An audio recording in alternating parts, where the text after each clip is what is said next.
Hey guys, Matthias from Aerobics First here. Today we're in the back end of the store in one of our storage rooms, and just going to do a little bit of a deep dive and talking about some of the latest in shoe technology and basically some of the most exciting shoes we've seen on the market in quite a few years. So one of the questions we get a lot here is, I've heard about these carbon, racing shoes.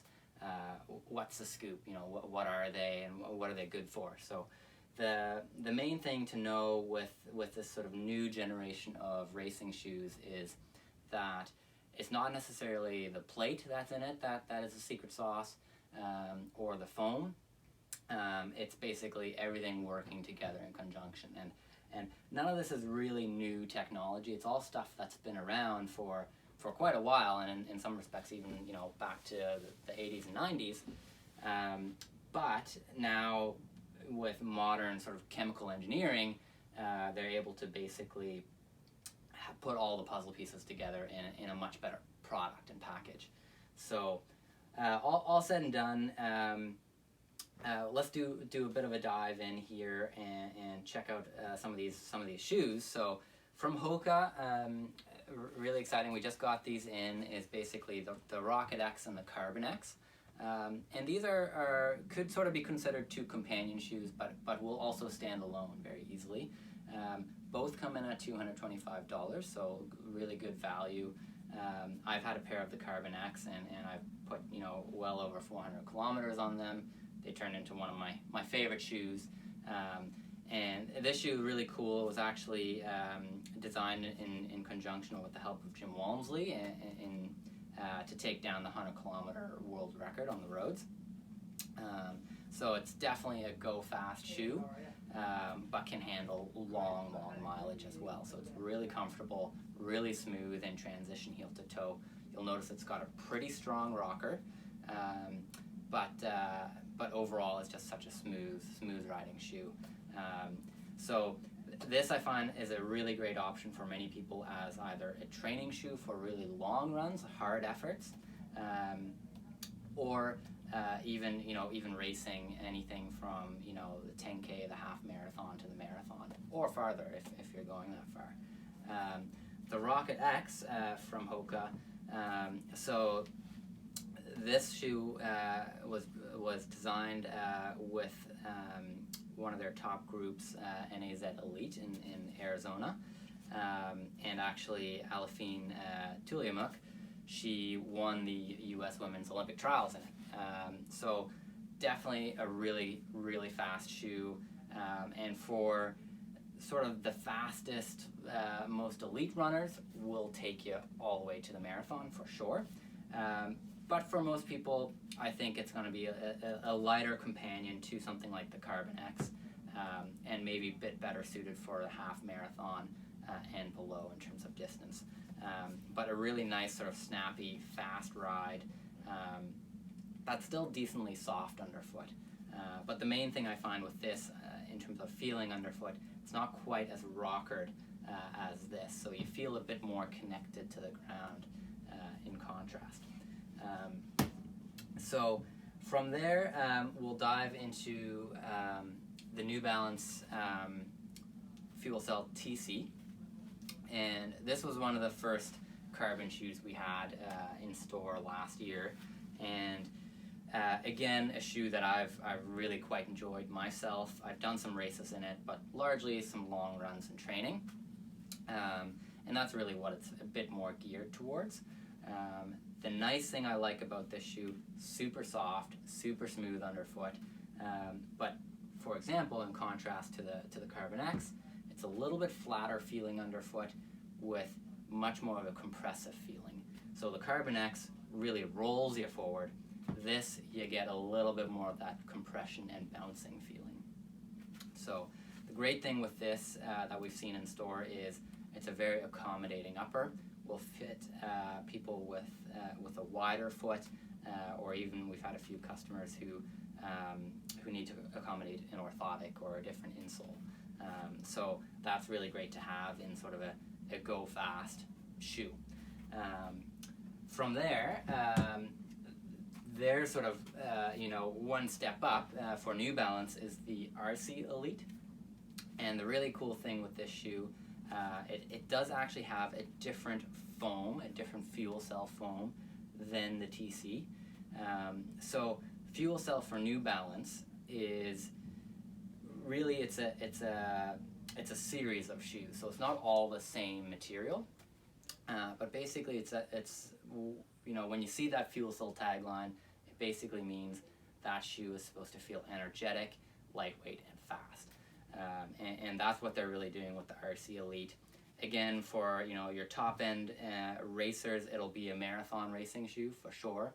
Callum Hawkins, for example, from the UK, this is what he's raced some marathons in. The really nice thing with this shoe, you've got that Dynaride outsole, super grippy, and really gonna do a great job on any slicker surfaces, or even if you're doing some longer reps on the track, really gonna grip well. So this guy comes in at $299, but really that jump up from the TC, you're getting a lighter package with a more dynamic, higher end foam, essentially. So $299 for this guy, and $259 for the Fuel Cell TC. So from there, we'll sort of chat about the Saucony Endorphin Series, and these have been really exciting because there's really great value for money in this series. So the Endorphin Speed comes in at $199, and the Endorphin Pro at $249.99.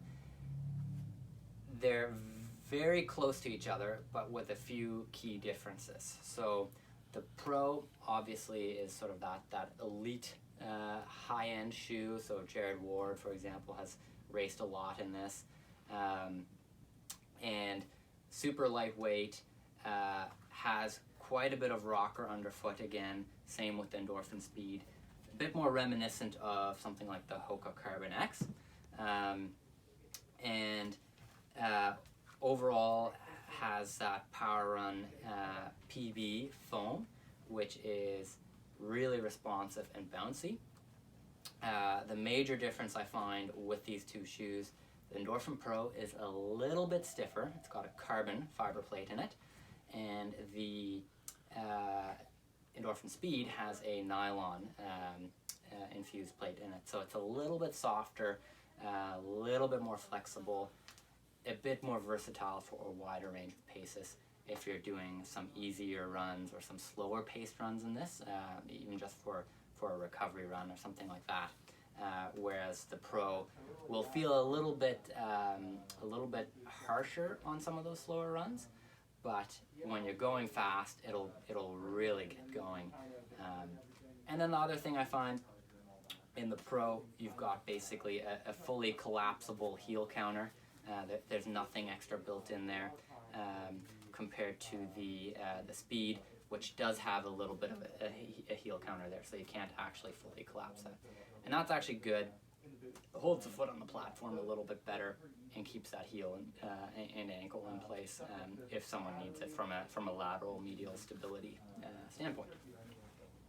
So from there, we've got the Brooks Hyperion Elite version 2, and this shoe has been awesome because for anyone who needs a broader, more stable platform but wants to have some of the benefits of these newer racing shoes, this is the one for sure.